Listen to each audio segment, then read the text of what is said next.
you clicked on this video, you probably suck at aiming. But don't you worry, because in the next 8 minutes, I'm gonna teach you everything about aiming in Brawl Stars and how you can improve instantly. The last step is the most important one, so stick to the end and you'll become a pro in no time. I divided this video into 4 steps from beginner to advanced, so even if you're a good player, there's something in this video for you too. I wish that I had this guy when starting out. It would have made my life a lot easier. The first step is to learn how to pick brawlers depending on the map. This might seem irrelevant for aiming, but hear me out. Every brawler has its range. Some of them have more range than others, so if you have the chance to outrange your opponent, you might as well do it. That way you will have a much easier matchup. In order to do this correctly though, you need to follow these steps. First, range matters in more open maps. In maps with a lot of walls, you should use a variety of brawlers just to cover everything. If you play 3 snipers in sneaky fields, for example, you're gonna suffer the entire game. Second, when you manage to outrange your opponent, for example, if you pick Piper against a Penny, you should always visualize the opponent's range and then stay out of it. In this match, I can see that Penny's shot ends here, so I'm just gonna stay back because my shots end here. Third, if the opponents outrange you, there is a way to turn it around and outrange them instead. The trick is to shoot and then move back. That way, the shot is going to travel its normal distance, but until it reaches the opponent, you'll be 1 to 2 tiles back. So technically, you add these tiles in your range when doing it. This is also useful when you're playing against a brawler that has similar range as yours. That way, you will always have the advantage. And lastly, if you're playing against the same brawler as yours, you should try combining all of these tips to get the best out of it. Also, staying still for a few milliseconds helps you calculate the max distance of your shot, hence helping you at aiming. Plus, it throws the opponent off because they don't know in which direction you will go next. Okay, now moving on to the second step. This is a big one, and I haven't even seen anyone mention it correctly, and that is to learn the opponent's pattern. The problem with other guides is that they mention this trick, but they don't explain it well enough for people to implement this on their games. So let's do that, shall we? But before that, like and subscribe to instantly get better at Brawl Stars plus 1000 aura. First, you need to pre-aim every single one of your shots. Don't use auto-aim unless you're up close. I myself am a victim of auto-aiming too much, and that's one of the biggest reasons that I miss my shots. So don't do that. Instead, do this. Just move your aim stick left and right constantly. Think of this like a warm-up and a way to stay alert at the game. Second, we're gonna talk about where you should look at your screen while playing. There are 3 points on the map that you should look for. If you outrange an opponent, your main concern is hitting those shots, so looking directly at their brawler is crucial here. If the opponent outranges you though, you need to dodge some of their shots in order to push them back. When this happens, you need to look at your brawler to be able to react to more shots. And lastly, when you're trying to both dodge and shoot them down, you should look in the middle for obvious reasons. Combine these 3 depending on the situation you're in and you'll get the best results. And third and most importantly, learn your enemy's patterns. There are 3 basic types of movements: walking in a straight line, changing directions once in a while, and going completely nuts. Knowing how to shoot against these patterns is crucial. First pattern is the easiest one. It's how bots walk in Brawl Stars. They have an objective, for example, get the ball and score, and they just go for it. So if you see an enemy walking in a straight line, you know where he's headed. Anticipating their movement, you can shoot where they want to go. Second pattern is harder to aim at, but once you get the hang of it, it becomes easy as well. Most people use this pattern. They still walk in a straight line, but they change directions once in a while to confuse the enemy. The thing is, this can become predictable. Just take some mental notes on when and how often they change directions. If you notice that they change direction after you shot them, for example, next time just shoot at the opposite direction. But if they change directions every 2 to 3 seconds, for example, you can wait for them to change and then shoot at them. Third pattern is the most difficult to learn. This is where the opponent is unpredictable, but the thing is, you can still predict their movements. Here's how. If the opponents are making small movements and don't commit to either the left or the right side, shoot them in the middle. Once you hit a shot, most people panic, especially if they're low on health. They forget about the random patterns and they're just changing back to their normal ones. So now is your chance to learn their real patterns. And here you can apply the 2 examples of patterns that I mentioned before. If they're still being unpredictable though, don't panic yourself. Instead,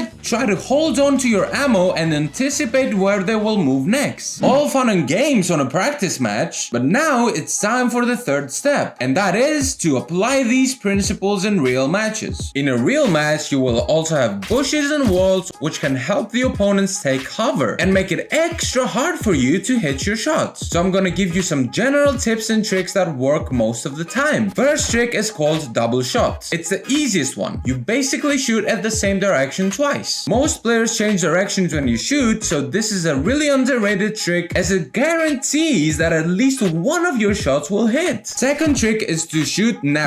What I mean here is that you should aim close to walls where the opponents will likely going to go to take cover. For example, here's a POV. You should aim here, here, here, or here. Third, utilize your shots when you're low on health. If the opponents manage to get you low, they will try to push you. So that is the time when you unload most or even all of your shots while going back to heal. Don't be slow here. The more time it takes for you to unload multiple shots, the more time it'll take for you to heal as well. So do this and go back to safety. Fourth, move correctly when shooting. There are 3 moves that you can do. Move in the same direction you're aiming, move in the opposite direction you're aiming, or standing still and aiming. Each one can be used differently. For example, if you're shooting at narrow points on the map as mentioned before, you should move in the opposite direction. But if you just follow the opponent's movement on a more open map, you can either stand still or move in the same direction that you're about to shoot. And lastly, learn how to pinch. Pinching basically means shooting the same enemy from 2 different directions. This is really important in all maps and modes. If you see an opportunity to help out a teammate, do so. That way your team can get a kill faster and push back the opponents. Okay, we're here. This is the most important step. If you don't do this, none of the above will matter. So the 4th step is to practice and to be patient. This is a complicated video, so watch it as many times as you need to understand every single concept. If I were you, I would actually take notes as well if I was serious about improving my aim. Once you get all the concepts down though, it's time to practice. But the problem is that it takes a lot of time. That's why you should be patient. Rome wasn't built in a day, guys. So if you don't see results in the first few days, don't worry. Trust the process and you will eventually get there, I promise you. Now, how to practice? Just play some friendly matches with a friend before starting your gaming session. 5 to 10 minutes is usually enough. We don't want it to be more than that because it's boring. But if you're not bored and you want to improve faster, you can even practice for 20 to 30 minutes per day. Also, have all these concepts on your mind before pressing the big yellow play button on your screen. Remember what you should do in each scenario and you'll be fine. To sum up, this is a list of everything mentioned in this video.